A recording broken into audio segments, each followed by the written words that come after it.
오늘 우리에게 주시는 하나님의 말씀은 마가복음 10장 46절에서 52절까지 말씀입니다.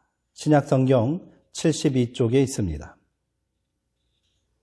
이제 제가 하나님의 말씀을 강독하겠습니다. 이것은 하나님의 말씀입니다. 하나님의 말씀에 경청하시기 바랍니다. 그들이 여리고에 이르렀더니 예수께서 제자들과 허다한 무리와 함께 여리고에서 나가실 때에 디메오의 아들인 맹인거지 바디메오가 길가에 앉았다가 나사렛 예수시란 말을 듣고 소리질러 이르되 다윗의 자손 예수여 나를 불쌍히 여기소서 하거늘 많은 사람이 꾸짖어 잠잠하라 하되 그가 더욱 크게 소리질러 이르되 다윗의 자손이여 나를 불쌍히 여기소서 하는지라.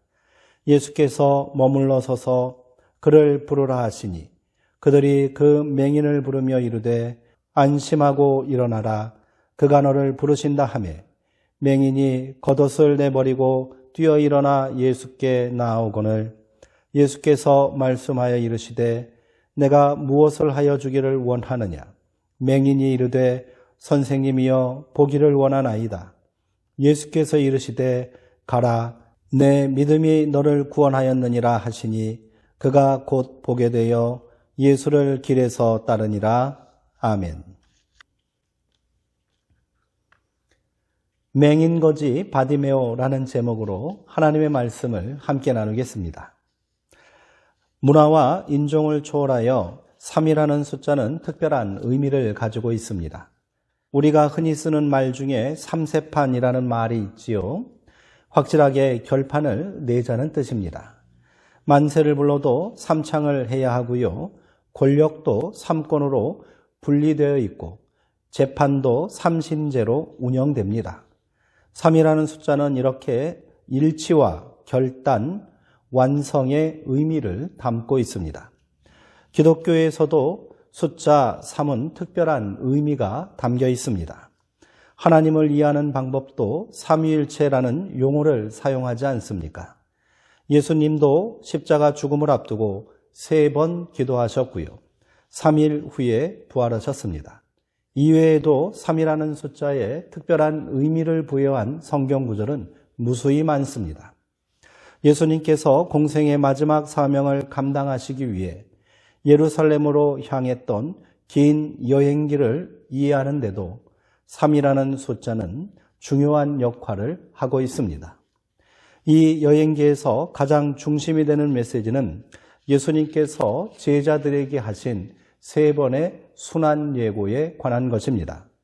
자신의 십자가 죽음과 부활을 3번이나 말씀하셨다는 것은 예수님께서 얼마나 절박한 심정으로 제자들을 깨우쳐 주려 했는지 잘 알 수 있습니다. 한 번, 2번 말씀하셨을 때까지 이를 오해하고 깨닫지 못했다 할지라도 3번째 말씀하실 때는 제대로 깨달아야 하지 않겠습니까? 최소한 고민이라도 하고 질문이라도 해야 합니다. 그런데 제자들은 마지막 3번째 순환 예고에도 도무지 깨닫지 못합니다. 눈이 있어도 제대로 보지 못하는 맹인들처럼 답답하기만 합니다. 그저 무지와 아집으로 똘똘 뭉친 청맹관이들 같아 보입니다. 첫 번째 순환 예고의 베드로는 그게 무슨 말이냐고 거칠게 예수님께 항변했습니다. 두 번째 순환 예고에 제자들은 벌써 세상 권력을 잡기라도 한 것 마냥 누가 크냐라는 서열 싸움을 벌였습니다. 세 번째 순환 예고 후에는 자리 다툼에서 밀려났다고 생각했는지 야고보와 요한 형제가 몰래 예수님을 찾아와 자신들의 충성심을 내세워 높은 자리를 달라고 은밀한 거래를 했습니다. 나머지 10명의 제자들이 이 사실을 알고는 야고보와 요한 형제에게 화를 내었다고 성경은 기록합니다. 제자들 사이에 어떤 일이 벌어졌을지 상상이 갑니다. 인자가 온 것은 섬김을 받으려 함이 아니다. 도리어 섬기려고 이 땅에 왔고 자기 목숨을 많은 사람들의 대속물로 주려 함이니라. 예수님은 세속적인 야망은 고사하고 자기 자신 생애에 대한 어떤 미련도 남아있지 않은 듯 보입니다. 제자들은 이런 예수님이 그저 낯설었던 것이지요. 위대한 하나님 나라의 대망을 담대히 선포하셨던 예수님이라면 저 원수 같은 로마 놈들을 단번에 몰아낼 수도 있겠다고 생각했을 겁니다. 악한 귀신들을 벌벌 떨게 하시고 권세 높은 유대교 지도자들과 맞짱을 뜨시며 그들을 부끄럽게 하셨던 예수님이라면 새로운 세상을 열 지도자 자격이 충분하다고 믿었던 거지요. 이제 예루살렘에 가신다 하니 드디어 그 기세를 몰아 이 답답한 세상을 뒤집어 엎고 모든 권세의 중심에 서실 줄을 기대하였기에 제자들은 덩달아 신이 났을 겁니다. 그런데 뜬금없이 죽는다는 말씀만 하시니 듣고 싶지 않았던 거지요. 그래서 거칠게 항변도 해보고 자기들끼리라도 서열을 정해 미리 대업을 준비하려 했던 겁니다. 그런데 또다시 죽는다고 하시니 아예 못 들은 척, 못 본 척 무시하기로 했나 봅니다. 예루살렘으로 향하는 동안 예수님의 마음은 점점 더 하나님께로 가까이 가고 있는데 제자들은 세속적 욕망을 노골적으로 드러내며 더욱더 사람의 생각에 집착하고 있습니다.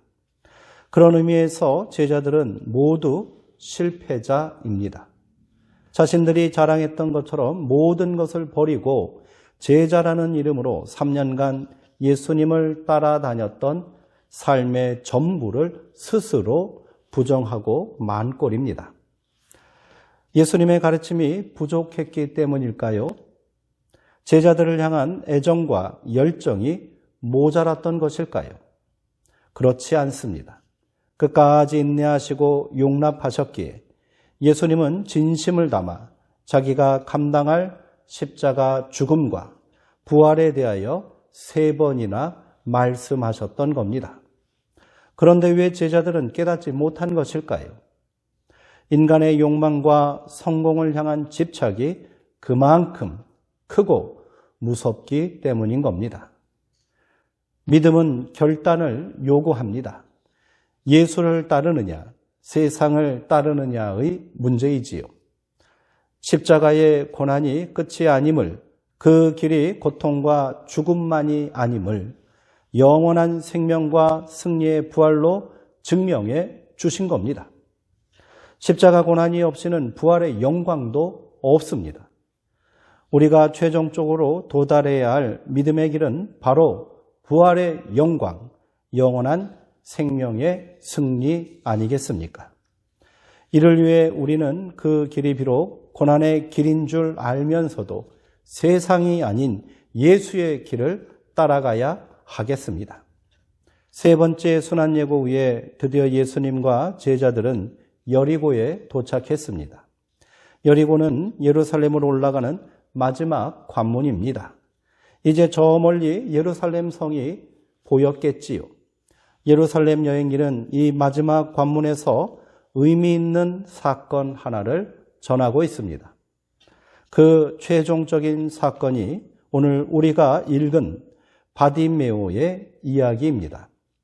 성경은 바디메오가 길에서 구걸하는 거지였고 앞을 보지 못하는 맹인이었다고 증언합니다. 예루살렘으로 향하는 거룩한 순례자들에게 자비를 구걸하며 살던 불쌍한 사람이었지요. 그런데 마가는 이 맹인 거지에게 우리의 시선을 집중시키고 있습니다. 비록 선천적인 장애로 인해 구걸로 삶을 연명하는 밑바닥 인생이었지만 영혼의 눈은 그 누구보다도 맑게 빛나고 있었습니다. 육신의 눈으로 볼 수 없다면 귀를 열고 들으면 되는 겁니다. 그는 멀리서 예수님이 오고 계신다는 말을 들었습니다. 그 순간 그는 영혼의 눈을 뜨고 예수님을 똑똑히 보게 되었습니다. 바디메오는 자리를 박차고 예수님을 향해 소리를 지르며 달려갔습니다. 다윗의 자손 예수여, 나를 불쌍히 여기소서. 그는 예수님이 누군지 분명히 알고 있었습니다. 보아서 아는 것이 아닙니다. 믿음이 있기에 알았던 것이지요. 그는 마치 약속하신 하나님의 아들, 위대한 다윗의 자손 메시아 예수를 만나기만 한다면 눈을 뜰 수 있다는 믿음을 가지고 그 모진 세월을 견뎌온 사람처럼 보입니다. 그래서 주변에 많은 사람들이 잠잠하라고 꾸짖어도 아랑곳하지 않았습니다. 오히려 더 큰 소리로 다윗의 자손 예수여, 나를 불쌍히 여기소서 소리 질렀습니다. 그의 진실한 외침이 예수님의 발걸음을 멈춰 세웠습니다. 주님은 바디메오를 불러오라 말씀하시고 그에게 물으셨지요.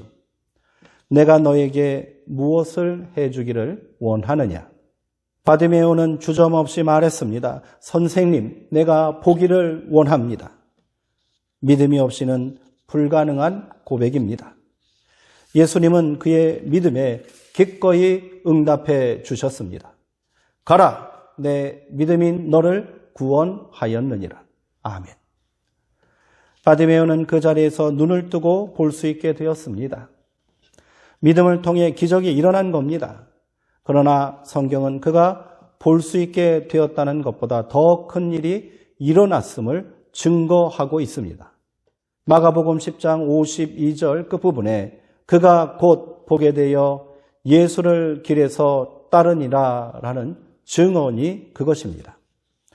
이렇게 제자들의 무지와 욕망으로 인해 답답하게 끝날 줄 알았던 예루살렘 여행길은 마지막 순간 극적인 반전으로 마무리되고 있습니다.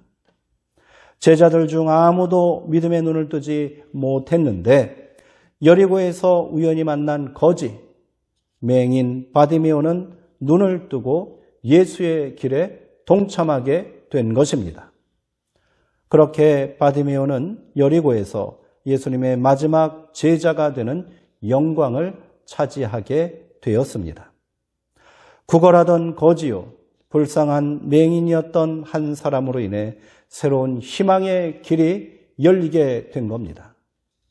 우리는 이후 바디메오가 어떤 삶을 살았는지 알 수 없습니다. 하지만 성경에 바디메오란 이름이 분명하게 기록된 것으로 보아 그가 이후 초대교회에서 아주 중요한 역할을 감당했고요. 위대한 믿음의 사람으로 기억되었음을 짐작케 합니다.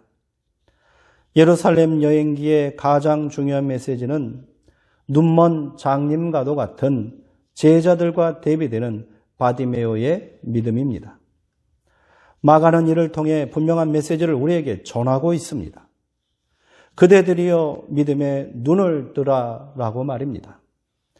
여기서 우리가 예루살렘 여행기 전체를 다시 살펴봐야 할 필요가 있습니다. 사실 예루살렘 여행기는 눈 뜨는 이야기에서 시작해 눈 뜨는 이야기로 마무리되고 있다는 사실을 알 수 있습니다. 여행기를 거슬러 올라가 마가복음 8장을 다시 주목해 보십시오. 빌립보 가이사랴에서 출발한 예루살렘 여행기가 시작되기 바로 직전에 예수님께서 이미 맹인을 치유한 사건이 기록되어 있습니다. 벳세다 맹인 치유 사건이 바로 그것입니다. 그런데 이 치유 장면이 이전의 예수님의 모습과 많이 다르다는 사실이 고개를 갸웃거리게 만듭니다. 그동안 예수님은 바디메오의 경우처럼 말씀만으로도 병자들을 치유하셨습니다. 그런데 벳세다 맹인을 치유하는 자리에서는 마치 주술사처럼 비밀스럽게 행동하십니다. 예수님은 사람들이 데려온 맹인을 따로 마을 밖으로 데리고 나가셨습니다. 그리고 그의 눈에 침을 뱉어 안수하시고 무엇이 보이느냐라고 물으셨지요. 맹인은 사람들이 보이는 것 같으나 마치 나무들이 걸어가는 것처럼 보일 뿐입니다. 예수님의 치유 행위가 실패한 겁니다. 예수님은 다시 한번 맹인의 눈을 안수하셨습니다. 그러자 그가 밝히 보게 되었다고 성경은 전합니다. 예수님답지 않습니다. 이전의 말씀만으로 단번에 기적을 행하셨던 것과는 달리 무슨 특별한 치유 행위를 한 것처럼 보이나 그마저도 실패하고 재차 안수한 끝에 맹인이 보게 되었다는 기록이 이상하다 생각되지 않으십니까? 여기에는 분명 숨겨진 의도와 의미가 담겨 있을 것입니다. 예루살렘으로 올라가기까지 제자들에게 가장 필요한 것은 무엇이겠습니까? 그것은 믿음의 눈을 떠서 예수의 길을 밝히 이해하고 그 길에 온전히 동참하는 것입니다. 그런데 그것이 만만치 않다는 겁니다. 벳세다 맹인을 치유하기 위해서 예수님은 2번의 안수를 해야만 했습니다. 그러나 제자들의 눈을 뜨게 하는 것은 더 많은 노력과 수고가 필요해 보입니다. 3번의 순환 예고는 그래서 3번의 안수와 마찬가지인 겁니다. 그러나 3번의 노력 끝에도 제자들은 결국 믿음의 눈을 뜨지 못했습니다. 그들을 사로잡고 있는 세상의 욕망과 성공을 향한 집착이 그만큼 컸기 때문인 겁니다. 그렇게 절망스럽게 마무리될 것 같은 여행의 마지막 길에서 또 한 명의 맹인 바디메오는 단번에 눈을 뜨게 된 것입니다. 이를 통해 마가는 믿음의 눈을 뜨지 못한다면 예수를 따를 수 없고 제자의 길에 동참할 수 없다는 사실을 극적으로 보여주고 있는 것이지요. 그렇게 마가가 오늘 우리에게 전하고 싶은 메시지는 그대들이여 이제 믿음의 눈을 뜨십시오. 이런 말씀이 아니겠습니까? 예수님을 따라 다니기만 한다고 해서 제자가 될 수 없듯이 오랜 신앙의 연륜과 종교적 열심만으로는 믿음의 사람이 될 수 없습니다.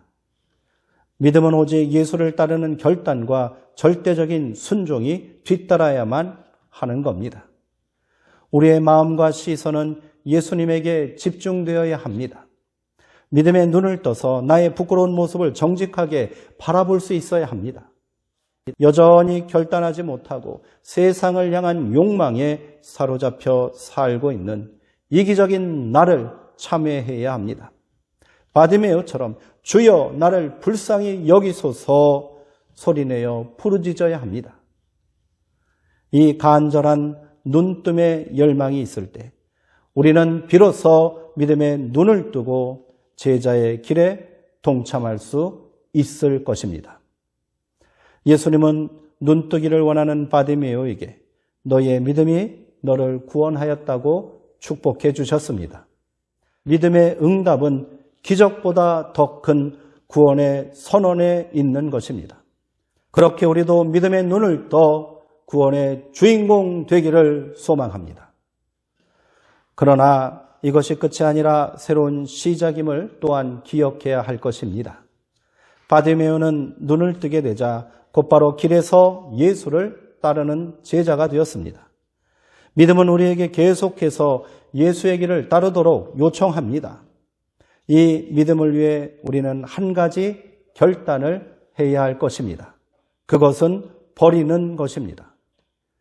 예수님의 부름을 받자 바디메오는 겉옷을 벗어 던지고 자리에서 일어나 예수께 달려갔습니다. 그에게 겉옷은 그가 가진 전부가 아니겠습니까? 남들 눈에는 허름하고 남루한 누더기 같이 보여도 그에게 겉옷은 부자들의 크고 안락한 집과 같습니다. 포근한 이불이며 화려한 비단옷입니다. 그런데 바디메오는 예수님의 부름에 그가 가진 전부라 할 수 있는 겉옷을 벗어 던져버렸습니다. 며칠 전 예수님을 찾아온 부자 청년도 결코 하지 못한 결단을 한 것입니다. 오늘 내가 마지막까지 집착하고 붙들고 있는 것이 무엇인지를 생각해 보아야겠습니다. 그것 때문에 우리는 믿음의 길에서 머뭇머뭇거리고 근심하고 있는지도 모릅니다. 그것이 물질의 욕망일 수도 있고요. 세속적인 성공과 영광일 수도 있을 겁니다. 그것이 헛된 집착일 수도 있고요. 부끄럽게도 아직까지 버리지 못한 옛 습관이요, 죄악된 모습일 수도 있겠지요. 믿음은 우리에게 새로운 결단과 변화를 요구합니다. 지금 가지고 있는 것 다 가지고 지금 누리고 있는 세상의 기쁨 다 누리고서는 아무것도 변할 수 없습니다. 아직까지 이런 믿음이 나에게는 먼 것이라고 생각하지 않기를 바랍니다. 그저 우리가 겉옷처럼 걸치고 있는 집착과 욕망이 실상은 누더기에 지나지 않는다는 사실을 깨닫고 그 하나라도 과감하게 벗어 던지는 결단부터 시작하시기 바랍니다. 그것이 여전히 모자라고 부족하다 싶으면 더 부르짖고 기도하면 되는 것입니다. 주여 나를 불쌍히 여기소서. 나의 믿음 없음을 불쌍히 여기사 눈을 떠 주를 보게 하옵소서. 소리질러 간절히 기도하고 또 기도하시기 바랍니다. 우리의 간절한 호소에 주님께서 기쁘게 응답해 주실 줄 믿습니다. 사랑하는 아들아, 사랑하는 딸아, 내 믿음이 너를 구원하였느니라. 아멘. 기도하시겠습니다. 사랑과 능력의 하나님, 보잘것없고 믿음 없는 우리를 예수의 길에 동참하게 하시니 감사합니다. 그러나 여전히 우리가 세상 것 붙들고 욕망에 눈이 멀어 그 길이 어떤 길인지 분명히 깨닫지 못하고 있지는 않습니까? 이제 우리도 눈을 뜨기를 소망하오니 주여 우리가 보기를 원합니다. 우리를 고쳐 주옵소서. 주께서 우리를 밝히 보게 하시고 우리로 그 길이 무엇인지를 분명히 알게 하시는데 여전히 또한 머뭇거리고 있지는 않습니까? 이제 결단하게 하옵소서. 우리가 집착하고 꼭 붙잡고 있는 화려한 외투가 실상은 누더기와 같은 것인지 모르고 있지는 않습니까? 그것을 내려놓게 하시고요. 기꺼이 주의 길에 달려가 동참하는 제자된 삶을 살아가게 하옵소서. 예수님의 이름으로 기도하옵나이다. 아멘.